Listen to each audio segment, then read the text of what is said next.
హైదరాబాద్కి ఓఆర్ఆర్ అనేది మణిహారంలాగా ఉంటే ట్రిబుల్ ఆర్ అనేది మహాహారం లాగా కాబోతుంది.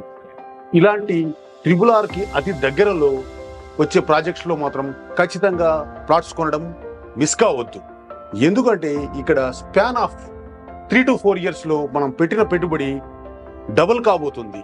దీని జగమెరిగిన సత్యం. కానీ మనం ఏం చేస్తున్నాము, హైదరాబాద్కి దూరంగా ఉన్నాయని చెప్పేసి కొనడం అనేది ఆలోచిస్తున్నాము. ఎప్పుడు పెట్టుబడి పెట్టాలి, ఇది సరైన సమయమా కాదా అని ఆలోచిస్తున్నాము. కానీ హైదరాబాద్లో పెట్టుబడి అనేది నౌ ఆర్ నెవర్, ఇప్పుడు కాకపోతే మరి ఎప్పుడు కాదు. పూర్తి వివరాలకు సంప్రదించండి. ఓం మహాగణాధిపతయే నమః. ఓం గురుభ్యో నమః. ఓం శ్రీమాత్రే నమః. పరమేశ్వర స్వరూపమైనటువంటి జ్యోతిష, వాస్తు మరియు ఇతర అనేకమైనటువంటి శాస్త్రములను మనకు అందించినటువంటి మహర్షులకి నమస్కారం. హయగ్రీవ హయగ్రీవ హయగ్రీవేతి యో వధేత్తస్య నిస్సరతే వాణి జనుకన్యా ప్రవాహవత్. అరుణాం కరుణాతరంగితాక్షీం ధృతపాశాంకుశపుష్పబాణచాపాం అనిమాదిభిరావృతాం మయూకైః అహమిత్యేవ విభావయే భవానీం. శ్రీమాత్రే నమః. ప్రేక్షకులకి లలితాంబిక అమ్మవారి యొక్క అనుగ్రహం పరిపూర్ణంగా కలగాలని మనస్ఫూర్తిగా కోరుకుంటూ మనం ఈరోజు చెప్పుకోబోయేటువంటి టాపిక్ ఏమిటంటే, ఈ విశ్వాన్ని మొత్తం తన శక్తితో నడిపిస్తున్నటువంటి ఆ యొక్క అమ్మవారి నవరాత్రులు రాబోతున్నాయి. కాబట్టి మనకి ఈ నవరాత్రుల్లో చూడండి, చాలామంది అనేకమైనటువంటి బాధలు పడుతూ ఉన్నారు. ఉద్యోగం లేకనో, అనారోగ్యంతోనో, వివాహం అవ్వకనో, ఎంతో టాలెంట్ ఉండి కూడా పైకి రాలేకనో చూస్తూ ఉంటాం మనం. చాలామంది ఇళ్లలో ఎంతో టాలెంట్ ఉంటుంది, అంత టాలెంట్ ఉండి కూడా ఎందుకు పైకి రాలేకపోతున్నాడు ఆ వ్యక్తి, ఎందుకు ఎదగలేకపోతున్నాడు అని బాధేస్తూ ఉంటుంది. తల్లిదండ్రులకు కానీ, చూసే ఇంట్లో వాళ్ళకి కానీ, ఆ అబ్బాయికి అమ్మాయికి కావచ్చు. అందంగా ఉన్న పెళ్ళి అవ్వదు. ఎందుకు కారణాలు ఏమిటి అంటే, దీనికి మనకి శాస్త్రాలు చెప్పినటువంటిది ఏంటంటే, 1 పుణ్యం ఉండాలి, 2 పితృదేవతానుగ్రహం ఉండాలి, దేవతానుగ్రహం ఉండాలని చెప్పుకుంటూ ఉంటారు. మనం పితృదేవతల గురించి మనం ఆల్రెడీ చెప్పుకున్నాం. మనం ఈరోజు చెప్పుకోబోయే టాపిక్ ఏమిటి అంటే, ఏ లగ్నం వారు లేదా ఏ రాశి వారు, లగ్నం తెలిస్తే లగ్నం నుంచి, లగ్నం తెలియని వారు రాశి నుంచి చూసుకోండి. పర్టికులర్గా ఈ నవరాత్రుల్లోని మరియు లైఫ్ లాంగ్ కూడా మీరు ఈ మంత్రాన్ని చేయడము, అమ్మవారిని ఈ రకంగా కనుక ఆరాధన కనుక చేసినట్లయితే ఖచ్చితంగా బాగుంటుంది. అయితే ఇక్కడ మీకు ఒక చిన్న విషయం చెప్తాను. ఏమిటది అంటే, మీ అందరూ అనిపించవచ్చు అదేమిటండి మరి మిగతా దేవీ దేవతలు అంటే ఒకటే గుర్తుపెట్టే, ఒకే శక్తి. ఫస్ట్ ఈ కాన్సెప్ట్ మీరు మైండ్లో బాగా అర్థం చేసుకొని, ఒకే శక్తి బ్రహ్మ విష్ణు రుద్ర రూపాల్లో ఉంది. ఒకే శక్తి సకల దేవతల్లోనే ఉంటూ నడిపిస్తుంది విశ్వాన్ని. ఆ ఒక్క విషయం మీరు కనుక గుర్తుపెట్టుకోగలిగితే, శివ కేశవులు వేరు కాదు అనేటువంటి భావన మీకు ముందు కలుగుతుంది. అయితే ఇప్పుడు నేను చెప్పబోయే అంశాలు ఏవైతే ఉన్నాయో, చెప్తుంది నేనైనప్పటికీ కూడా చెప్పింది సాక్షాత్ లలిత అమ్మవారిగా భావిస్తూ ఒక్కొక్క లగ్నం గురించి మరియు ఆఖరి వరకు మీరు వీడియో చూడండి. లగ్నము రాశి తెలియని వారు కూడా ఏం చేసుకోవాలో చెప్తాను, ఎటువంటి మంత్రం చేసుకోవాలో చెప్తాను. భక్తి శ్రద్ధలతో చేయని అమ్మవారి అనుగ్రహంతో మీకు ఖచ్చితంగా మీకున్నటువంటి సమస్యలు తీరుతాయి. మీనలగ్నము, మీనరాశి. మీనలగ్నం వారు ఈ యొక్క నవరాత్రుల్లో ఏ నామాన్ని చేస్తే బాగుంటుంది అని చెప్పి చూసుకున్నట్లయితే, ఇక్కడ లలితా సహస్రనామాలలో చాలా నామాలు ఉంటాయి. బట్ నేను మీకు ఒకటి చెప్తాను. 1 శ్రీమాత్రే నమః చేసుకోవచ్చు. 2వది ఓం శుద్ధ విద్యాంకురాకార ద్విజపంక్తి ద్వయోజ్వలాయే నమః చేసుకోవచ్చు. ఇది కనుక చేసుకున్నట్లయితే చాలా బాగుంటుంది. కొంతమందికి మనశ్శాంతి లోపించింది అనుకోండి మీనం రాశి వారికి. ఎందుకు చెప్తున్నా అంటే ఈ మాట, మీనం వారికి ప్రస్తుతం రాహు సంచారం జరుగుతుంది రాశిలో. రాహు సంచారం జరుగుతున్నప్పుడు మనసు కొంచెం కకలావికలంగా ఉంటుంది. అలాంటి వారు మాత్రం ఓం మనస్విని నమః చేయండి, లేదా ఓం అష్టమీ చంద్ర విభ్రాజ అలిక స్థల శోభితాయే నమః చేయండి మీనం వారు. రైట్, ఇది నామస్మరణ రోజు ఉదయము సాయంత్రం చేయండి. నవరాత్రుల్లో భక్తి శ్రద్ధలతో చేయండి. అదేంటి అనేది కూడా మేము ఎండింగ్లో చెప్తాను. అలాగే మరి దానం ఏమి ఇవ్వాలి, ఎందుకంటే మీకు గోధుమలు కనుక మీరు ఎంత దానంగా ఇస్తే పూర్వజన్మ కర్మంత తగ్గుతుంది. గోధుమలు గుర్తుపెట్టుకోండి. అలాగే మరొక విషయం ఏంటంటే, గోధుమలతో పాటు మీరు దానం ఇవ్వడం ఒక ఎత్తు అయితే, వీలున్నప్పుడల్లా కూడా సూర్య భగవానుడికి గోధుమలతో తయారు చేసినటువంటిది ఏదైనా తీపి పదార్థాన్ని నైవేద్యంగా పెట్టండి. ఏమంటే ఈ గోధుమలు దానం తీసుకునేవారు లేరు, చక్కగా గోధుమ రవ్వ అంటారు, గోధుమ రవ్వలో కాసింత బెల్లం కలిపి చక్కగా గోగు తినిపించండి. అది కూడా దానంతో సమానమే. కాకపోతే దానం ఇస్తే సంకల్పం ఉంటుంది, ఇక్కడ ఇంకొంచెం ఎక్కువసార్లు తినిపించాల్సి వస్తుంది. అందులో ముఖ్యంగా దేశీవాళి గోవు పెట్టండి. అదేవిధంగా మరొక విషయం ఏంటంటే, ఇక్కడ గోవు లేదు అండ్ మాకు ఇట్లా ప్రాబ్లం ఉంది అని అనుకున్నటువంటి వారు సింధూరాన్ని సింధూరము మరియు ఎర్రటి పుష్పాలని కనుక మీకు దగ్గరలో ఆలయం ఉన్నట్లయితే ఆలయంలో ఇవ్వండి, వాడుకోవడానికి, వినియోగించుకోవడానికి అని స్వామివారికి సమర్పించండి ఆలయాల్లో. ఈ 9 రోజులు చేయాలి, 9 రోజులు ఖచ్చితంగా చేయండి. మేమండి నా దగ్గర డబ్బులు లేవు, 2 పువ్వులు ఇవ్వండి, మీకేం వందలు ఖర్చు పెట్టమని నేను చెప్పట్లేదుగా. శాస్త్రం ఏం చెప్తుందంటే మన దగ్గర స్తోమత ఉన్నప్పుడు చేయాలి, స్తోమత లేనప్పుడు మనకి భగవద్గీతలో అతను శ్రీకృష్ణ పరమాత్మ చెప్పినట్టు మీరు పుష్పమైనను, పత్రమైనను, ఫలమైనను, ఉదకమైనను ఫలాపేక్షరహితంగా కనుక నాకు సమర్పించినట్లయితే, భక్తిగా సమర్పించినట్లయితే నేను స్వీకరిస్తున్నాను అన్నాడు ఆయన. అంటే ఏమిటి? నీటి చుక్కను పెట్టిన ఆయన తీసుకుంటాడు. ఎందుకంటే విశ్వం మొత్తం ఆయనదే, మనం ఇస్తేనే ఆయనకు వస్తుందా, ఆయనకు ఉంటుందా? మొత్తం ఆయనదే తీసి ఆయనకి పెడుతున్నాం మనం. ఇది బాగా అర్థం చేసుకోండి. అలాగే మరొక విషయం ఏంటంటే ఇక్కడ నామాన్ని ఉదయం సాయంత్రం చేయండి. అందులో ప్రధానంగా ఏంటంటే శ్వాస మీద ధ్యాస పెట్టి చేయండి. మీనం వారు ముఖ్యంగా అంటే ఎలా అంటే ప్రాణాయామం చేస్తాం అంటే ఎలాగా ఒక నామం తీసుకున్నాం, ఓం మనస్విని నమః.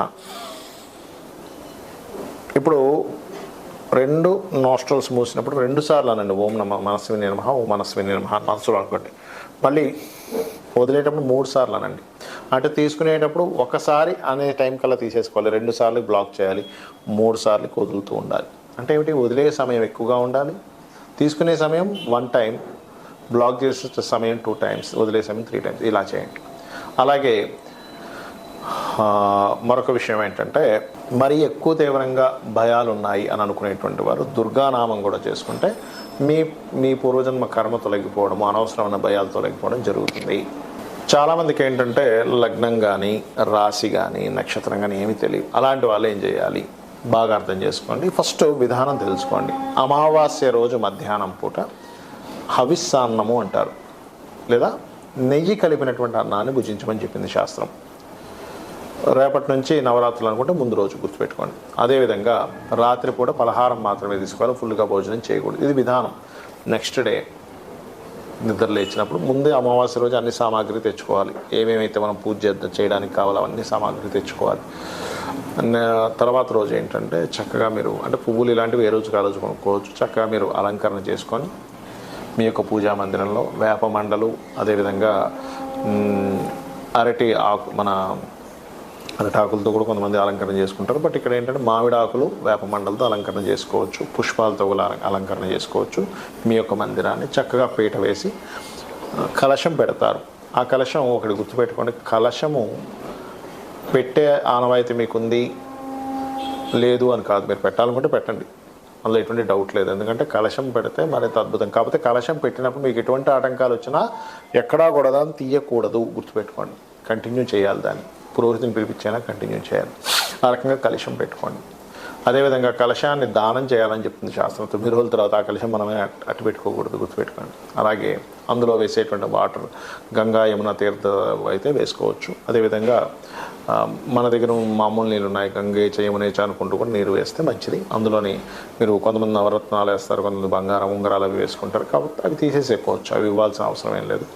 5 రకాల పత్రాలు కూడా వేయమని చెప్పారు. కొబ్బరికాయ పెట్టి కలశం పెట్టి దాని తర్వాత ఏదైతే వస్త్రం ఉంటుందో వస్త్రం మీద బియ్యం అది వేసి అమ్మవారి పటం కానీ విగ్రహం కానీ పెట్టడం, దానికి రోజు చీర మార్చుతూ ఉంటారు, రోజు మార్చాలి. అదేవిధంగా శ్రీచక్రం ఉంటే ఇంకా మరింత మంచిది.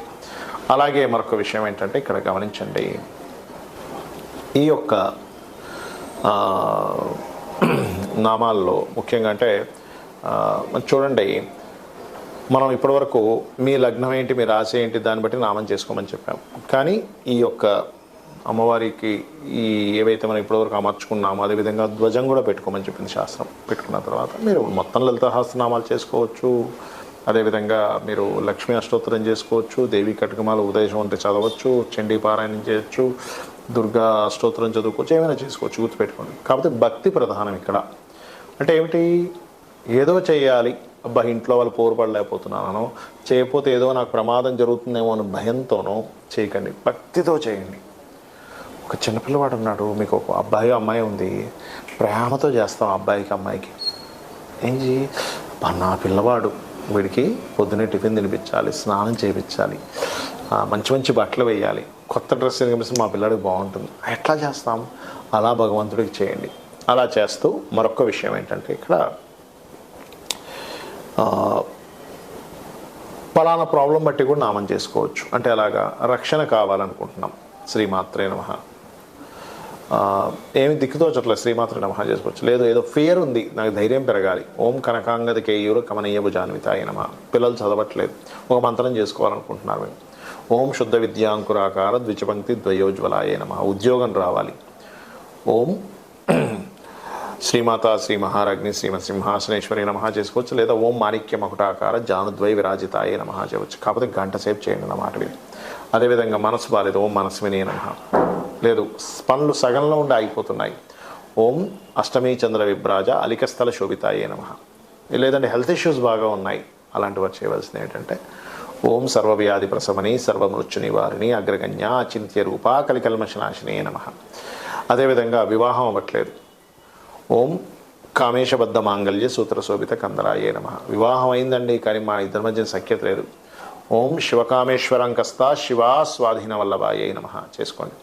ఇలా ఒక్క నామం కదా, మనం లలిత సహస్రనామాల్లో ప్రతి నామానికి అర్థాన్ని దానివల్ల వచ్చేటువంటి ఫలితాలు మనం చెప్పాము.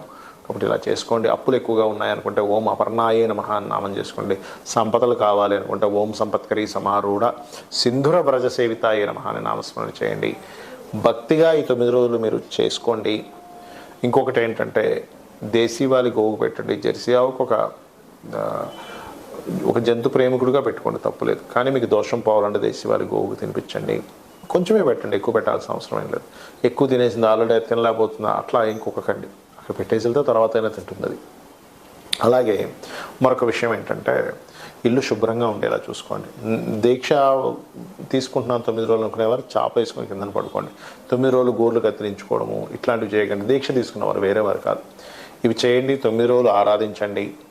మీకు ఖచ్చితంగా అమ్మవారి అనుగ్రహంతో మీ పూర్వజన్మ కర్మ తొలగిపోయి పుణ్యము సంపాదించుకొని మీరు ఇక్కడి నుంచైనా బాగుండాలని మనస్ఫూర్తి కోరుకుంటూ శ్రీమాత్రే నమః.